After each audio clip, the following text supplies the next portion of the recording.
Radio sugar. Radio sugar 90.8 community radio station.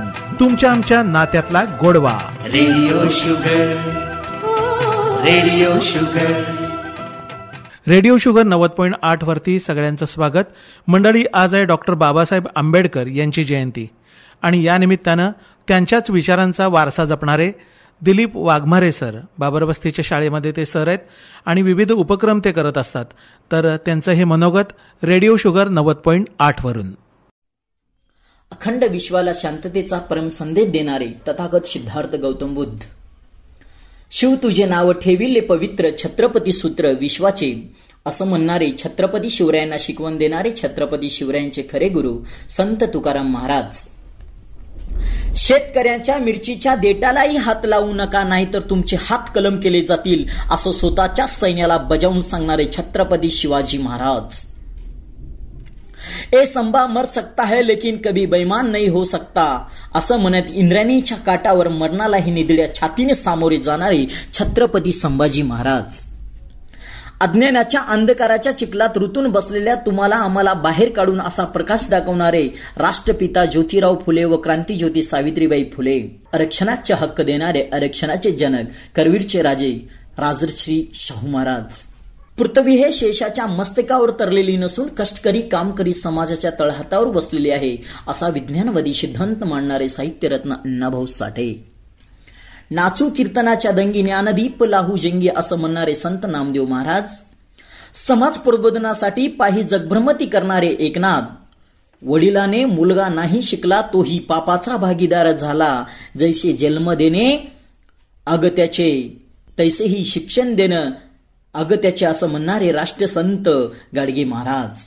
गुलामाला गुलामगिरीची जाणीव करून दिल्याशिवाय तो बंड करून उठत नाही, असं म्हणत आम्हाला गुलामगिरीची शिकवण देणारे भारतीय राज्यघटनेचे शिल्पकार महामानव डॉक्टर बाबासाहेब आंबेडकर.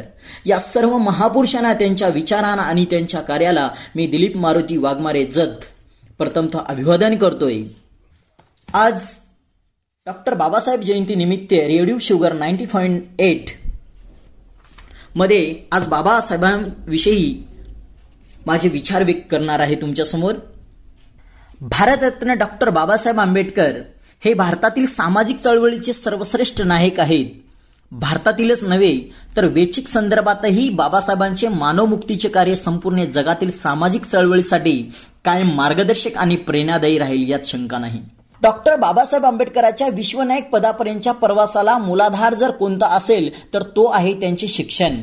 त्यांच्या विद्या व्यासंग, त्यांचे ग्रंथवेध. डॉक्टर बाबासाहेब आंबेडकरांनी हे प्रखंड पंडित होते. अनेक विषयावर सखोल अध्ययन करून अत्यंत मूलगामी चिंतन त्यांनी मांडले, सिद्धांत मांडले आणि आर्थिक, सामाजिक, शैक्षणिक आणि राजकीय क्षेत्रात त्यांनी मांडलेला मौलिक विचार आजही प्रमाण आहेत.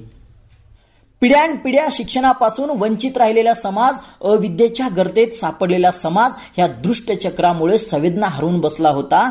ज्याप्रमाणे शरीराचा एखादा भाग काही कारणामुळे बधीर होतो, सुईच्या टोकाने टोचले किंवा चटका दिला तरी त्याची संवेदना मेंदूपर्यंत पोहोचत नाही, त्यामुळे त्यावर कोणतीही प्रतिक्रिया उमटत नाही. त्याचप्रमाणे शिक्षणाअभावी समाजाचा मोठा भाग हा बधीर झालेला होता. बाबासाहेब आंबेडकरांनी त्या भागाला पुन्हा जिवंत केले, त्यामध्ये चैतन्य ओतले, संवेदना जागृत केली, ती शिक्षणाच्या माध्यमातूनच. डॉक्टर बाबासाहेबांचे सर्वात महत्वाचे कार्य जर कोणते असेल तर सामाजिक क्रांतीचा बिगुल फुगून त्यांनी आत्मविस्मृत समाजाला आत्मभान दिले. डॉक्टर बाबासाहेब म्हणत, शिक्षण हे वाघणीचं दूध आहे आणि जो तो प्राशन करेल तो वाघासारखा घुरघुरल्याशिवाय राहणार नाही. बाबासाहेब आंबेडकरांचे असे मत होते की आपली लोक शिक्षणात मागे असल्यामुळे शिक्षण हीच आपल्या लोकाची महत्तम गरज आहे. शिक्षण हेच त्यांच्या प्रगतीचे साधन आहे. शिक्षणाच्या अभावामुळे हा समाज अधोगतीचा प्राप्त झाला आहे, स्वस्थ गमावून बसला आहे, अनुत्पाक झाला आहे. त्यामुळे शिक्षणाशिवाय तरुण पाय नाही. शिक्षणाशिवाय समाजाच्या कोणत्याही प्रकारचे हित साधणे शक्य होणार नाही. डॉक्टर बाबासाहेब म्हणत, सर्व प्रकारच्या विषमता दूर करण्यासाठी आणि सामाजिक लोकशाही प्राप्त करून घेण्यासाठी शिक्षण हाच राजमार्ग आहे. शिक्षणाचा हेतू लोकांचे नीतीकरण, सामाजिकरण हा होता. सभ्यता आणि संस्कृती याचा शिक्षण हाच पाया होता. बाबासाहेबांनी समाजाला संदेश दिला की शिका, संघटित व्हा आणि संघर्ष करा. डॉक्टर बाबासाहेब आंबेडकर यांनी नागपूरच्या अखिल भारतीय दलित परिषदी प्रसंगी दिलेल्या भाषणात संदेश दिला होता. त्या भाषणाचे शेवटचे वाक्य होते, तुमच्या मुलांना शिक्षण द्या, हळूहळू त्यांच्या मनात महत्वाकांक्षा जागृत करा, ते थोर पुरुष होणार आहेत असे त्यांच्या मनात बिंबवा, त्यांचा हिनगंड नाहीसा करा. शिक्षणाची कास धरून समाजाला प्रगतीपथावर घेऊन जाण्यासाठी संघटित प्रयत्नाची गरज लक्षात घेऊन सामाजिक ऐक्य निर्माण करण्याचा त्यांचा प्रयत्न होता. आणि जो संघर्ष बाबासाहेबांना अभिप्रेत होता तो भौतिक लाभाकरिता किंवा स्वार्थाकरिता नव्हता, तो संपत्तीकरिता किंवा सत्तेकरिता नव्हता, तर तो माणसाच्या मुक्तीचा संघर्ष होता. तो आनंददायक होता, तो चैतन्यकारक होता. डॉक्टर बाबासाहेब भाषणामध्ये म्हणतात, तुम्ही सर्वजण विद्या शिकण्यासाठी आला आहात, पण माझ्या मते केवळ विद्याच पवित्र असू शकत नाही.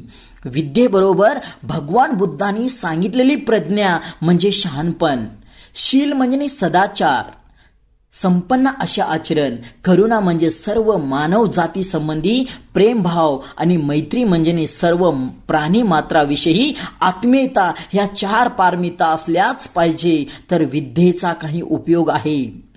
विद्येबरोबरच मानवाजवळ जर करुणा नसली तर तो कसाही आहे. करुणा म्हणजे माणसावरचे प्रेम, ह्याच्या पुढेही मनुष्य गेला पाहिजे व त्याने मैत्री संपादन केली पाहिजे. ही विचारसरणी जर कोणी मांडली असेल तर ती भगवान बुद्धांनीच होय. विद्या, प्रज्ञा, करुणा, शील व मैत्री ह्या पंचतत्वानुसार प्रत्येक विद्यार्थ्याने आपले चारित्र्य बनविले पाहिजे आणि ह्या मार्गाने एकट्यानेच जावे लागले तरी मनोधैर्य व निष्ठा राखून गेले पाहिजे. डॉक्टर बाबासाहेब आंबेडकर हे शैक्षणिक विचार अत्यंत मौलिक आहेत, ते स्थलकाल निरपेक्ष आहेत.